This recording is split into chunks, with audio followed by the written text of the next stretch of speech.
Hi friends, मैं हूं अली और आप देख रहे हैं मोबाइल टेक्नीशियन। दोस्तों, आज मेरे पास फिर से एक पोको X2 का पार्सल आया हुआ है जो कि डेड है। और ये एक दुकानदार भाई ने मुझे हरियाणा से पार्सल किया है।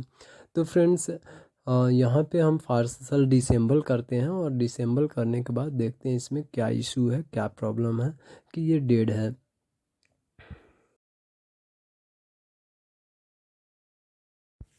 फ्रेंड्स, मैंने पार्सल डिसेंबल कर लिया है और यहाँ पे मैं अभी चेक करूँगा चार्जिंग में प्लग इन करके। तो मैंने चार्जर प्लग इन कर दिया है और यहाँ पे हम देखते हैं तो इसमें कोई हरकत नहीं हो रहा है, किसी भी प्रकार का चार्जिंग सिंबल नहीं आ रहा है। और यूएसबी चार्जिंग जो हमारा डिजिटल यूएसबी है उसमें कोई एम्पियर कंज्यूम नहीं कर रहा है, 0 0 एम्पियर, यानी ये बिल्कुल चार्जिंग ले नहीं रहा है। तो फ्रेंड्स, अभी हम फटाफट सेट को ओपन करते हैं, मदरबोर्ड को बाहर निकालते हैं और देखते हैं इसमें क्या दिक्कत है।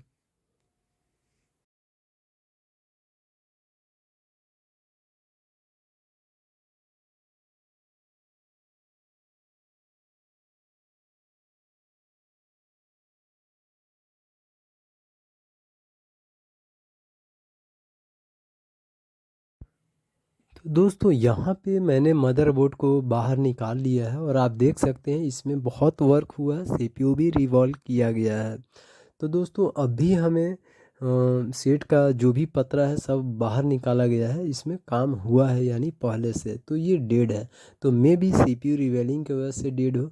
तो सबसे पहले हम चेक करेंगे इसको, इसका बक पावर सप्लाई जो है, इसमें बक सप्लाई बन रहा है कि नहीं। तो हमारा पावर आईसी और चार्जिंग आईसी, इनके सारे जो भी हमारे बक सप्लाई होते हैं उनको हम चेक करेंगे, क्योंकि वो सीपीयू और यूएफएस के लिए सप्लाई नेसेसरी होता है, जिसकी वजह से हमारा सेट बूट करता है। तो ये सप्लाई हमें जानकारी लेना है। उसके बाद अगर ये सारे चीज़ सही रहे तो फिर हम सीपीयू को निकालेंगे और देखेंगे मे बी कहीं ये रिवेलिंग अच्छे से नहीं हुआ हो या फिर सीपीयू में स्क्रैचेज हो, ये सारे चीज़। उससे पहले फ्रेंड्स, मैं चेक करने वाला हूँ यहाँ पे कुछ आसपास के कैप वगैरह देखेंगे कि हमारे जो नेसेसरी हैं उसमें कहीं शॉर्टिंग तो नहीं है। ये सारे चीज़ हम यहाँ पे मैं अभी चेक करने वाला हूँ। तो ये सारे हीटिंग की वजह से अगर कोई टेक्नीशियन वर्क कर रहा है इसमें तो ओवर हीटिंग की वजह से, चूँकि ये पेस्टेड होते हैं तो इनमें शॉर्टिंग आ जाते हैं। तो अभी तक का मैंने देखा कोई भी कंपोनेंट शॉर्ट नहीं है। तो फाइनली अभी हम चेक करने वाले हैं, हाँ, पावर आईसी और चार्जिंग आईसी के सप्लाई को चेक करेंगे। तो इसके लिए हमें पतरा निकालना पड़ेगा। तो इसको हम स्टैंड में फिट करेंगे मदरबोर्ड को और उसके बाद इसका पतरा निकालते हैं फ्रेंड्स। फ्रेंड्स, मैंने पतरा निकालने के लिए टेम्परेचर रखा है 380 और हमारा एसएमडी है क्विक 2008 एयर 100 है। और मैं पतरा निकालने के लिए मैं स्क्रैपर का यूज़ करूँगा, जो कि हमारा ब्लेड आता है, तो उस ब्लेड से हम इसको निकालेंगे। हार्ड होता है। आप बाकी अगर आपके पास जो भी हो आप उनसे, आप जैसे कंफर्टेबल हो उससे निकाल सकते हैं। तो दोस्तों, यहाँ पे आप वीडियो में बने रहें और देखेंगे हम कैसे पतरा को निकाल रहे हैं।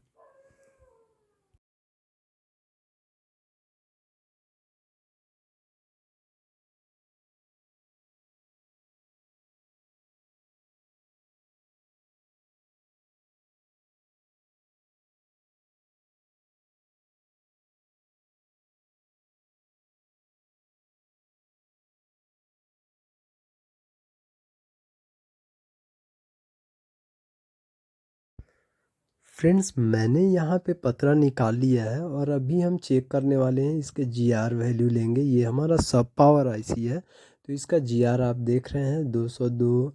और ये सारे सप्लाई लगभग हमारे ठीक है, 460, ये सारे हमारा नॉर्मल है सप्लाई, यानी ये हमारा आईसी में कोई दिक्कत फ़िलहाल में नहीं दिख रहा है। तो फ्रेंड्स, ऐसे ही हम सबका जीआर ले लेंगे। अगर कहीं हमें बीप आता है, रेजिस्टेंस अगर नहीं मिलता है बीप के साथ, तो हमारा फिर दिक्कत आ सकता है। तो सब पावर में ऐसा कुछ मेरे को नहीं दिखा। मैन पावर का हम देखते हैं। मैन पावर में हमारा 200 प्लस और ये रेजिस्टेंस के साथ है बीप। तो ये हमारा चल सकता है। लेकिन यहाँ पे हमें कंप्लीट शॉर्ट मिल रहा है, आप देख सकते हैं ये बक कॉइल पे जो है कंप्लीट शॉर्ट शॉर्ट मिल रहा है, जो कि ये सीपीयू का कोर का सेक्शन है। तो यहाँ पे हमें दो चीज़ होते हैं, या तो हमारा मैन पावर भी ब्लैक पेस्टेड है तो इसमें प्रॉब्लम भी आ सकता है, और सीपीयू में भी प्रॉब्लम आ सकता है, जिसके वजह से ये भी पा रहा है हमारा मैन पावर का एक बक कॉइल पे। तो फ्रेंड्स यहाँ पे अभी चूँकि सीपीयू ऑलरेडी पहले से रिवॉल्व किया गया है, तो हम उसको निकालेंगे और देखेंगे मे भी कहीं सीपीयू अच्छे से रिवॉल्व नहीं हुआ हो या कोई बॉल आपस में मेल्ट हो गए हों। तो हम अभी सीपीयू को निकालने वाले हैं, तो इसके लिए हम यूएफएस को थोड़ा हीटिंग टेप से प्रोटेक्ट करेंगे और हम इसको निकालेंगे सीपीयू को। तो फ्रेंड्स सीपीयू निकालने के लिए आप टेम्परेचर मैं क्विक 2008 यूज़ कर रहा हूँ एसएमडी, तो इसका मैं टेम्परेचर रखने वाला हूँ 350, और एयर 100 रहेगा। और चूँकि ये पहले से ऑलरेडी रिवॉल्व किया जा चुका है, इसलिए मैं ये टेम्परेचर यूज़ कर रहा हूँ, नहीं तो मैं 360 यूज़ करता। तो दोस्तों यहाँ पे यूएफएस को हम हीटिंग टेप से प्रोटेक्ट कर लेंगे, और उसके बाद हम सीपीयू को निकालेंगे। फिर देखते हैं सीपीयू हमारा अच्छे से नहीं लगा हो या मेल्ट हो गए हो, या मे भी पैड लाइन जो हमारे सीपीयू के वॉल पैड हैं उनमें कोई स्क्रैचेज हो, या सीपीयू में स्क्रैच कुछ भी हो सकता है। तो ये सीपीयू निकालने के बाद हम फिर चेक करेंगे कि हमारा पावर आईसी का जो बग में शॉर्टिंग आ रहा था वो शॉर्टिंग हटा या नहीं हटा। तो ये सारे चीज़ तो फिलहाल में फ्रेंड्स हम निकालते हैं सीपीयू को, और फिर हम देखते हैं आगे।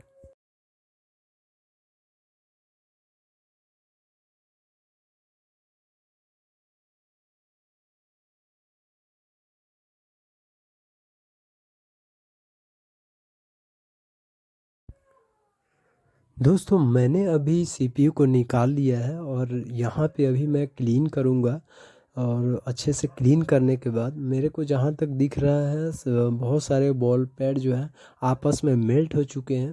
तो ये एक रीज़न मेरे को दिख रहा है कि हो सकता है कि इसके वजह से, चूँकि ये वही सेक्शंस हैं, तो इनके वजह से हमारा पावर आईसी का बक कॉइल एक शॉर्ट बता रहा था, जिसमें बिल्कुल रेजिस्टेंस नहीं था फ्रेंड्स। तो यहाँ पे मेरे को एक प्रॉब्लम तो दी गया है कि इसके जो बॉल पैड हैं सीपीयू के, ये सारे दो तीन जो है मेल्ट है आपस में, तो उन्हें हम यूवी मास्किंग करेंगे। लेकिन उससे पहले हम अच्छे से क्लीन कर लेते हैं, जो ड्राई सोल्ड हैं कुछ उनको भी अच्छे से हम क्लीन कर लेंगे, सोल्ड कर लेंगे। और उसके बाद यहाँ पे मैं आयरन जो यूज़ कर रहा हूँ फ्रेंड्स, ये T210 है, बहुत ही बेस्ट आयरन है, आप यूज़ कर सकते हैं इसका। और नाइफ बिट है इसमें, बहुत बेहतरीन ये काम करता है, बहुत बेस्ट है। तो दोस्तों ये आयरन का टेम्परेचर मैं रखा हूँ 360, सॉरी 360 नहीं 330 में रखा हूँ। और उसके बाद इसको हम क्लीन करते हैं, और डी शोल्डर वायर का भी इस्तेमाल करके अच्छे से क्लीन करके फिर हम चेक करेंगे पावर आईसी का मेन पावर का जो है हमारा क्या उसका कंडीशन है। उसमें मेन पावर का जो बक शॉर्ट बता रहा था बक कॉइल, वो शॉर्ट उसका गया कि नहीं गया, और अगर चला जाएगा तो हम इसे यूवी मास्किंग करके और फिर से इसको हम फिक्स कर देंगे।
तो फ्रेंड्स मैंने यहाँ पे सीपीयू का जो भी हमारे बॉल पैड थे क्लीन कर लिया। अभी हम यहाँ पे देख रहे हैं कि हमारा बीप आ रहा है कि नहीं आ रहा है, जो बक कॉइल हमारा शॉर्ट बता रहा था।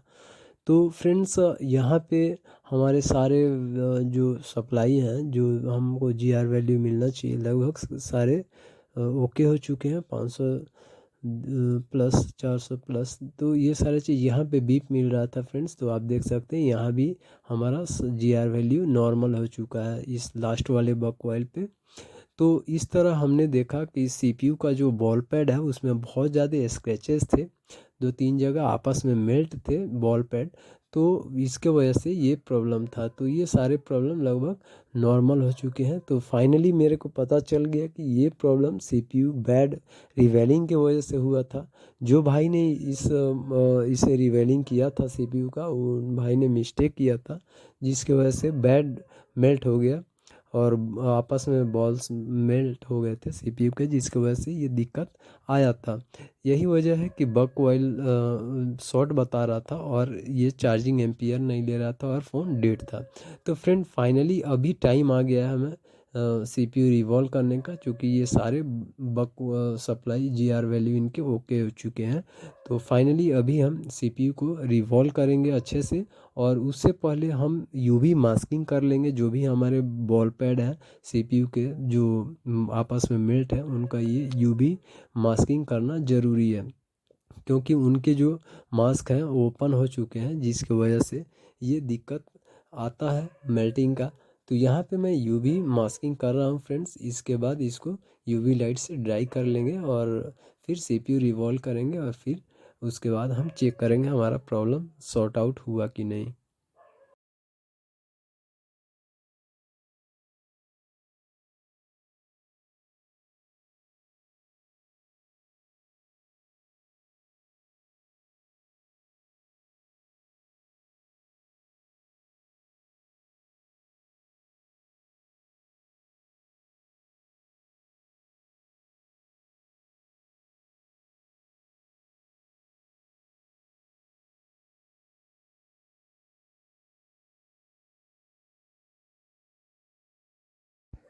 दोस्तों मैंने यूवी मास्किंग कंप्लीट कर लिया। अभी हमारा टाइम है सीपीयू को क्लीन करने का, और क्लीन करके इसको स्टेंसिल से और पीपीडी से रिवॉल्व कर लेंगे। और रिवॉल्व करने के बाद फिर हम इसको वापस से फिक्स करेंगे सीपीयू को अच्छे से। उसके बाद देखते हैं हमारा सेट ऑन होता है कि नहीं होता है। और इसको सीपीयू फिक्स करने से पहले हम पावर सप्लाई, पावर आईसी और चार्जिंग आईसी, जो हमारा सब पावर है, दोनों का हॉट टेस्टिंग कर लेंगे। उनका सप्लाई जो वोल्ट बनते हैं 2.0, 1.8, 0.8, 0.6, ये सारे चीज़ हम चेक कर लेंगे, और उसके बाद हम फाइनली सेट को कंप्लीट टेस्टिंग करेंगे। तो फ्रेंड्स वीडियो में बने रहें। फिर हम सीपीयू को रिवॉल्व करते हैं, और रिवॉल्व करके इसको ऑफिस से फिक्स करते हैं।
तो दोस्तों यहाँ पे मैंने सीपीयू को रिवॉल्व कर लिया स्टेंसिल से, और अब हम इसको फिक्स करने वाले हैं। तो फ्रेंड्स, मैं जो टेम्परेचर यूज़ करने वाला हूँ वो 345 है, और एयर 100 है, और एसएमडी हमारा क्विक 2008 है।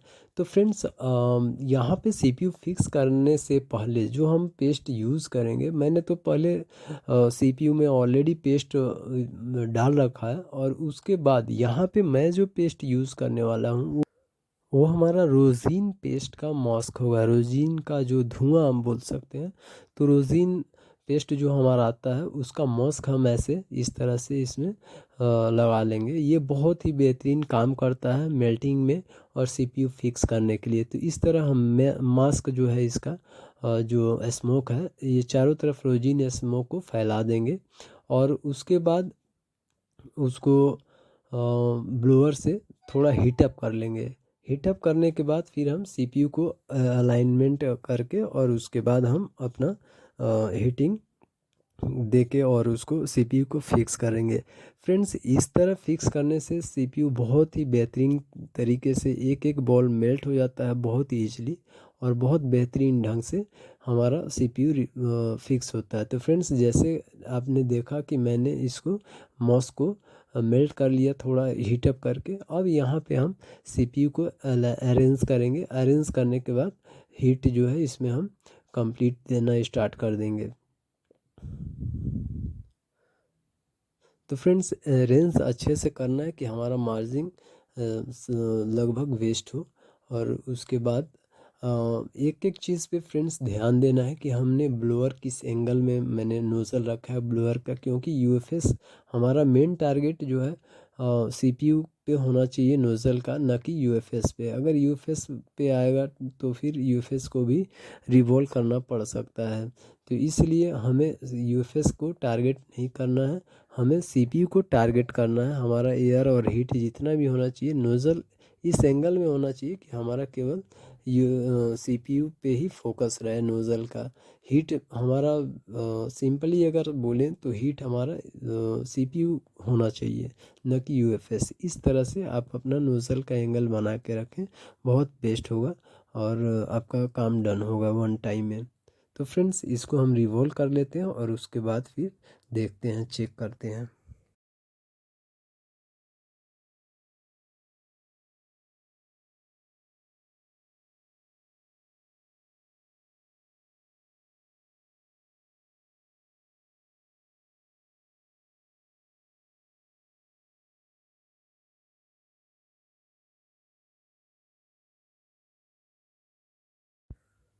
तो फ्रेंड्स, मैंने सीपीयू को अच्छे से फिक्स कर लिया है, और अभी इसको हम थोड़ा कूल करेंगे। कूल डाउन होने के बाद इसका हम हॉट टेस्टिंग करेंगे। जो हमारे मैन पावर है, सब पावर है, इनका सप्लाई देखेंगे। जो आउटपुट मिलना चाहिए 2.0, 1.8, 0.6, 0.8, ये सारे बन रहे हैं कि नहीं बन रहे हैं। अगर ये सारे ओके होते हैं तो 100% हमारा काम डन होना चाहिए, और हम फिर सेट को कंप्लीट चेक करेंगे कि हमारा ऑन हुआ कि नहीं, जो हमारा प्रॉब्लम था डेट का वो सॉर्ट आउट हुआ कि नहीं।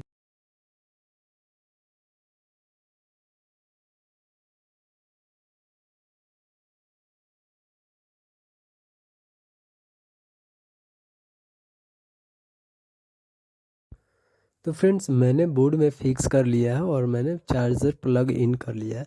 अब यहाँ पे हम बक सप्लाई चेक करेंगे, आउटपुट मिल रहे हैं कि नहीं।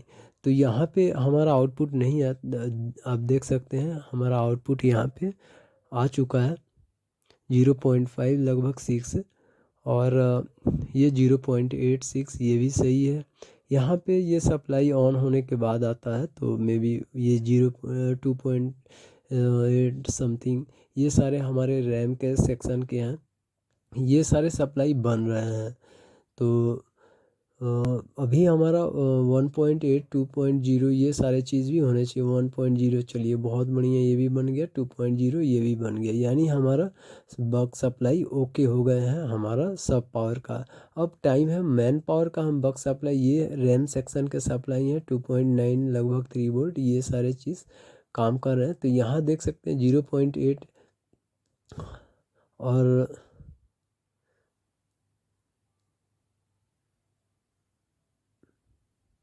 ये 0.8 यहाँ भी बन रहा है, 1.0 ये भी सही है, 3.5 समथिंग ये सारे सप्लाई लगभग अब हमारे बॉक्स सप्लाई जो है सारे लगभग ओके हो चुके हैं फ्रेंड्स।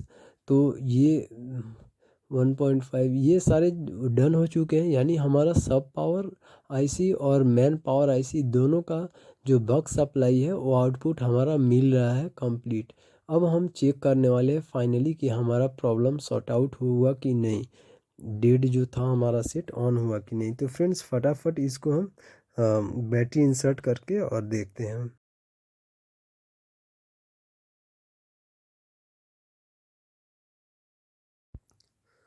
तो फ्रेंड्स फाइनली मैंने चार्जर लगा दिया है, बैटरी भी लगा दी और आप देख सकते हैं पोको यहाँ पे लिख दिया है और चार्जिंग उठा लेता है तो हमारा काम डन हो गया। ये चार्जिंग 2% शो कर दिया और यूएसबी चार्जिंग में हमारा एम्पियर शो कर रहा है, 1.6 एम्पियर कंज्यूमिंग भी कर रहा है।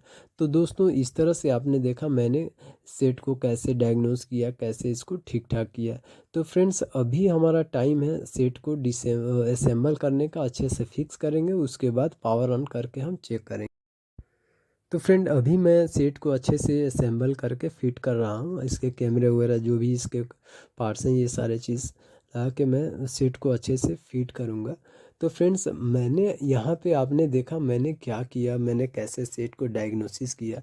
इस सेट में ऑलरेडी पहले किसी टेक्नीशियन भाई ने वर्क किया था, लेकिन उन्होंने शायद बैड रिवेलिंग किया था, रिवेलिंग अच्छे से नहीं किया था, जिसके वजह से हमारा मेन पावर का एक बक वाइल शॉर्ट हो गया था, उसके लाइन शॉर्ट थे सीपीयू के बैड रिवेलिंग की वजह से। और बैड रिवेलिंग में हुआ क्या था, तो उसके जो सीपीयू के पैड लाइन है वो आपस में मेल्ट हो चुके थे, ग्राउंड मेल्ट थे, जिसकी वजह से मेरे को यूवी मास्किंग करना पड़ा। यूवी मास्किंग करने के बाद फिर से मैंने सीपीयू रिवेलिंग किया अच्छे से और सीपीयू को फिक्स किया। फिर मैंने हॉट टेस्टिंग किया पावर आईसी का और मैन पावर का और सब पावर का। आईसी का जब मैंने हॉट टेस्टिंग किया सारे बग का सप्लाई मेरे को मिलने लगे, फिर मैंने फाइनली सेट को फिट कर दिया और आप देख सकते हैं अभी हमारा सेट ऑन हो गया है। चार्जिंग पोको लिख दिया और चार्जिंग भी शो कर रहा है। तो दोस्तों इस तरह से आपने देखा मैंने कितने सफाई से मैंने कैसे डायग्नोस किया और कैसे मैंने सीपीयू रिवेलिंग एवरीथिंग मैंने इसमें डिस्क्राइब किया हुआ है। तो फ्रेंड्स इस तरह अगर आप एक दुकानदार हैं तो आप हमें कांटेक्ट कर सकते हैं और बहुत कम खर्चे में आपका सेट रिपेयर करके और पार्सल के थ्रू 6 से 7 दिन के अंदर में आपके पास पहुंच जाएगा। तो दोस्तों अगर आप इंटरेस्टेड हो तो हमें आप कांटेक्ट करें, दुकानदार भाई हैं तो उनके लिए मोस्ट वेलकम है, आपके लिए बहुत ही बेहतरीन रेट में आपका वर्क होगा और अच्छे से होगा। तो दोस्तों हमारा सेट फाइनली बूटिंग हो रहा है, एमआई यूआई लिख चुका है। तो आपने पहले भी देखा होगा दोस्तों कि इसमें पहले काम किया गया था, किसी भाई ने इसमें काम किया था, सीपीयू रिवॉल्व किया था और हमारा सेट ये डेड हो गया था। अभी मैंने इसको ऑन कर दिया, आप देख सकते हैं सेट हमारा ऑन है और टच वगैरह ये सारे चीज़ हम चेक करेंगे इसमें वर्क कर रहा है। तो फ्रेंड्स इसमें हम टच अच्छे से हमारा वर्क कर रहा है, आप देख सकते हैं। अब इन भाई से पैटर्न लेके और कैमरा वगैरह सारा चीज़ चेक करके इनको वापस इनको पार्सल भेज दिया जाएगा। तो फ्रेंड्स ये एक दुकानदार भाई ने मुझे हरियाणा से भेजा था जो कि डेड सेट था और रिवेलिंग में डेड हुआ था। तो फ्रेंड्स इस तरह से आप हमें बेझिझक कॉल करें और कांटेक्ट करें दिए गए नंबर पे। और अगर आपके पास सैमसंग का लोगो है तो लोगो का भी आप लोगो का प्रॉब्लम हो, कोई भी हैंगन लोगो हो, सैमसंग हो एमआई हो जो भी हो, आप हमें कांटेक्ट कर सकते हैं और आपका प्रॉब्लम सॉर्ट आउट हो जाएगा। आईफोन भी है, आईफोन के लिए भी आप कांटेक्ट हमें कर सकते हैं और आपका काम सॉर्ट आउट हो जाएगा। 7 दिन के वर्किंग डे में आपके घर पहुंच जाएगा। और जो भी हमारे भाई नए हैं तो प्लीज़ चैनल को सब्सक्राइब करें, सपोर्ट करें ताकि हम और भी ऐसे वीडियो बना सकें और वीडियो को लाइक करें। फिर मिलते हैं ऐसे ही किसी नेक्स्ट वीडियो में, तब तक के लिए थैंक्स फॉर वॉचिंग।